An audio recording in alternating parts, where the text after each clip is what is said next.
Il était une fois, dans un village où les collines dansaient avec le vent et les rivières chantaient des mélodies anciennes, vivait une jeune femme nommée Adama.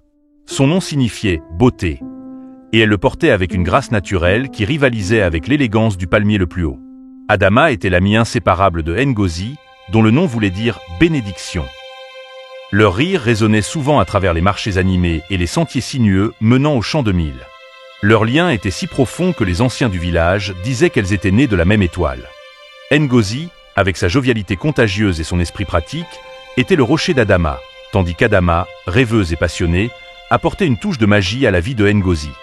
Elles partageaient tout, leur joie, leurs peines et leurs espoirs les plus secrets. Puis vint le jour où le destin, tisserand espiègle des âmes, introduisit Chic dans leur monde. Chic, dont le nom signifiait la puissance de Dieu, était un jeune homme au port altier et au regard aussi doux que le miel. Il était respecté pour sa sagesse et sa force, et son sourire pouvait illuminer même les nuits les plus sombres. Il vint au village pour rendre visite à sa tante, et ce fut lors d'une fête du village que Ngozi le rencontra. Leur cœur s'était reconnu presque instantanément, et bientôt, le village murmura de leur union imminente. Ngozi rayonnait de bonheur, et Adama, en fidèle amie, partageait sa joie, même si une ombre subtile commençait à s'étendre sur son propre cœur. Car, en secret, et au-delà de toute raison, Adama aussi était tombée éperdument amoureuse de Chic. Son amour n'était pas né d'une décision, mais d'une force mystérieuse qui s'était insinuée en elle, grandissant avec chaque regard échangé, chaque mot prononcé. C'était un amour pur, ardent, mais aussi profondément douloureux, car il était interdit par les liens sacrés de l'amitié. Nuit après nuit, Adama luttait contre ses sentiments. Elle se promenait sous le couvert des étoiles, demandant aux ancêtres et aux esprits de la forêt de la libérer de ce fardeau. Comment pouvait-elle trahir Ngozi, sa sœur de cœur? Comment pouvait-elle désirer l'homme que Ngozi aimait et qui allait devenir son mari? La culpabilité la rongeait, et pourtant, son amour pour Chic ne faiblissait pas.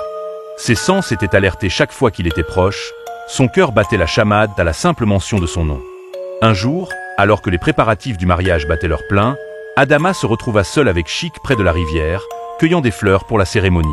Le silence entre eux était lourd d'émotions inexprimées. Chic, d'une voix douce, se confia à elle sur son amour pour Ngozi, mais ses yeux, un instant, rencontrèrent ceux d'Adama, et un frisson étrange parcourut l'air.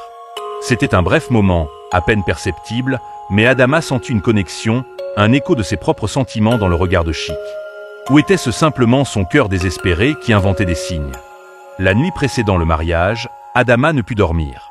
Elle erra jusqu'à l'ancien baobab, l'arbre le plus sage du village, sous lequel les secrets étaient souvent confiés au vent.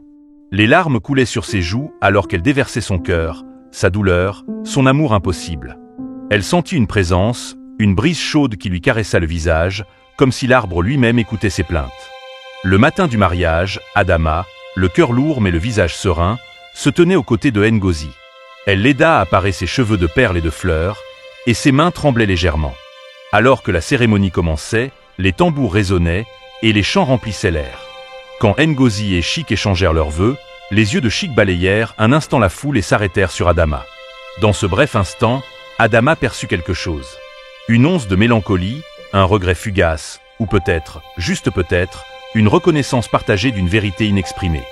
Les années passèrent. Ngozi et Chic vécurent une vie heureuse, bénie par des enfants joyeux. Adama, elle, continua son chemin, portant son secret comme un bijou précieux et douloureux à la fois. Elle resta une amie fidèle à Ngozi, une tante aimante pour les enfants, et sa vie fut remplie de rires et de services rendus. Mais au fond d'elle, l'écho de cet amour interdit résonnait toujours, un murmure silencieux qui lui rappelait la profondeur de ses émotions et la mystérieuse complexité du cœur humain. Certains disent que le véritable amour n'est pas toujours celui qui s'unit, mais celui qui se sacrifie, celui qui apprend à aimer de loin, à chérir le bonheur de l'autre avant le sien propre. Adama était l'incarnation de cet amour, un amour qui, bien que non consommé, était aussi puissant et réel que le soleil qui réchauffait leur terre. Et parfois, les nuits calmes, quand la lune pleine brillait sur le village endormi, on pouvait entendre une mélodie lointaine portée par le vent, une chanson d'amour et de perte, de sacrifice et de résilience. Une mélodie qui parlait du cœur brisé d'Adama, mais aussi de la force inébranlable de son esprit.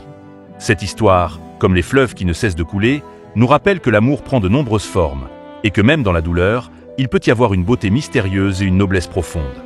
Avant de continuer, je t'invite à t'abonner et à activer la cloche de notification si tu aimes nos histoires. Laisse juste un like pour nous encourager, ça nous aide tellement. N'hésite pas à nous donner ton avis en commentaire et le nom de ton pays.